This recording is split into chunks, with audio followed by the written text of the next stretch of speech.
मेरे पार्टी का मैं हूं अकेला। मेरे पार्टी का मैं हूं अकेला, लेकिन मेरे हाथ में है संविधान का पेला।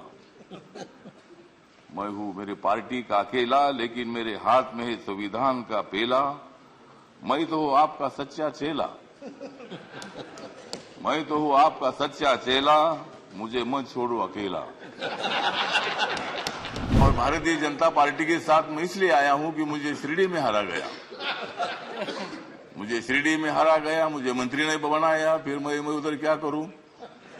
तो इसीलिए मुझे मतलब कांग्रेस पार्टी को छोड़ना पड़ा और मैं नरेंद्र मोदी जी के नेतृत्व में सबका साथ सबका विकास दिख रहा है सारा प्रकाश।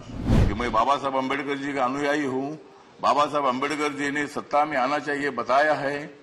मेरी अकेली पार्टी सत्ता में नहीं आ सकती है, इसी के साथ मिलकर ही सत्ता में आ सकता हूं। और मेरे पार्टी का मुझे लोग पूछते हैं कि तुम्हारा पार्टी का एक भी लोकसभा में मेंबर नहीं है, तो भी आप मंत्री कैसे हैं। तो मैंने बोला माननीय नरेंद्र मोदी जी को जाकर पूछो, मतलब मैं कैसा मंत्री हूँ। मतलब मैं श्री रामदास अठावले।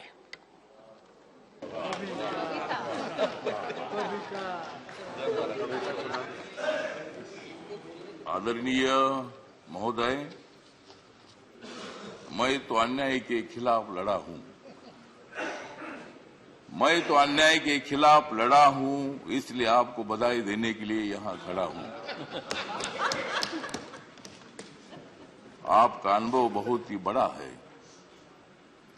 आपका अनुभव बहुत ही बड़ा है, इसलिए आपने संघर्ष का पहाड़ चढ़ा है।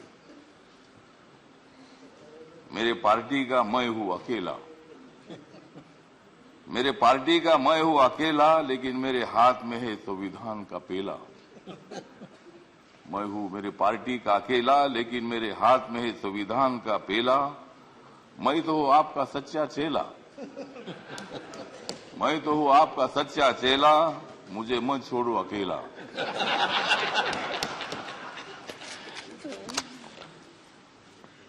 जिन्होंने उपराष्ट्रपति का सर किया है गढ़, जिन्होंने उपराष्ट्रपति का सर किया है गढ़, उनका नाम है धनखड़।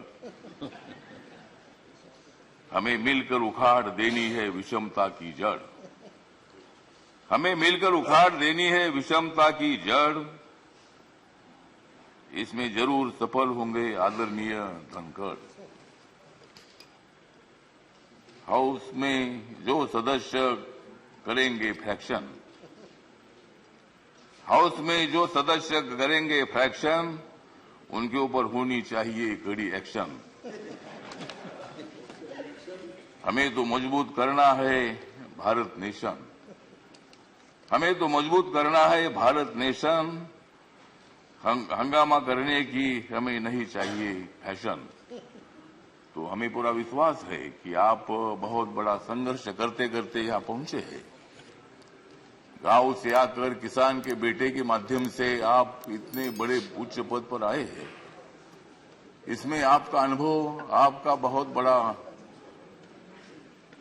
संघर्ष है। बहुत बड़ा काम आपने किया है। आपने पश्चिम बंगाल में गवर्नर का जो काम किया है, बहुत बड़ा वहां चैलेंज था। वहां काम करना बहुत बड़ा मुश्किल था, लेकिन आपने बंगाल में बहुत अच्छा काम किया है।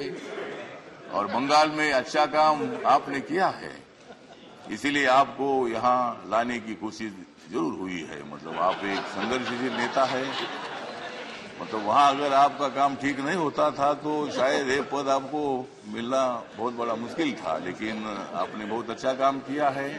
ठीक बात है, बंगाल भी अपना ही है, सभी बंगाल के नेता भी अपने हैं। देश का एक वो राज्य है, और कोई भी राज्य हो, यहाँ किसी पार्टी की सत्ता आती है जाती है, कोई मुख्यमंत्री होता है, कोई नहीं होता है। कभी हम भी मतलब 3 बार सांसद रहे लोकसभा में, और मैं शिरडी में मैं हार गया, लेकिन मैं घर में बैठा नहीं, मैं घूमता रहा।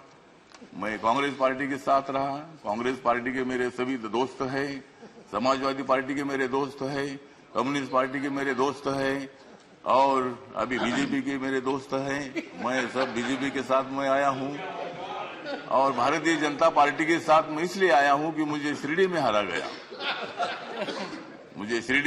गया, मुझे मंत्री ने बनाया, फिर मैं उधर क्या करूं। तो इसीलिए मुझे मतलब कांग्रेस पार्टी को छोड़ना पड़ा और मैं नरेंद्र मोदी जी के नेतृत्व में सबका साथ सबका विकास दिख रहा है, सारा प्रकाश, मतलब ये जो प्रकाश दिख रहा है, तो नरेंद्र मोदी जी के नेतृत्व में मैंने निर्णय ले लिया कि मैं बाबा साहब अम्बेडकर जी का अनुयायी हूं। बाबा साहब अम्बेडकर जी ने सत्ता में आना चाहिए बताया है। मेरी अकेली पार्टी सत्ता में नहीं आ सकती है, इसी के साथ मिलकर ही सत्ता में आ सकता हूं।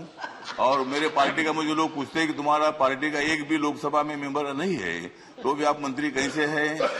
तो मैंने बोला माननीय नरेंद्र मोदी जी को जाकर पूछो, मतलब मैं कैसा मंत्री हूँ, मतलब मैं अकेला हूँ, लेकिन मेरे पार्टी के लोग पूरे देश भर में है, नॉर्थ ईस्ट में मेरी पार्टी सभी पार्टी है, और मुझे बोलने का मौका तो दीजिए। मुझे मालूम है कि आप बहुत अच्छे आदमी हैं और मैं आपको, हाँ, आप मुझे हर बार बोलते थे कि हमको कविता सुनाओ, अगर आप मुझे ज्यादा बोलने के लिए देंगे तो मैं कविता सुनाऊंगा, नहीं तो एक भी कविता नहीं सुनाऊंगा।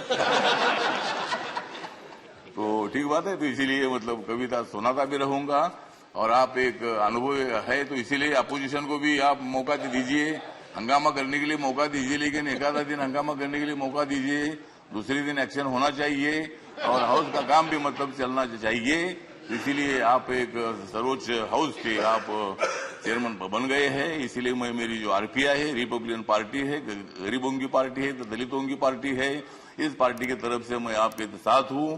मैं हमेशा आपको साथ देता रहूंगा और आप मुझे बोलने का मौका देते रहो।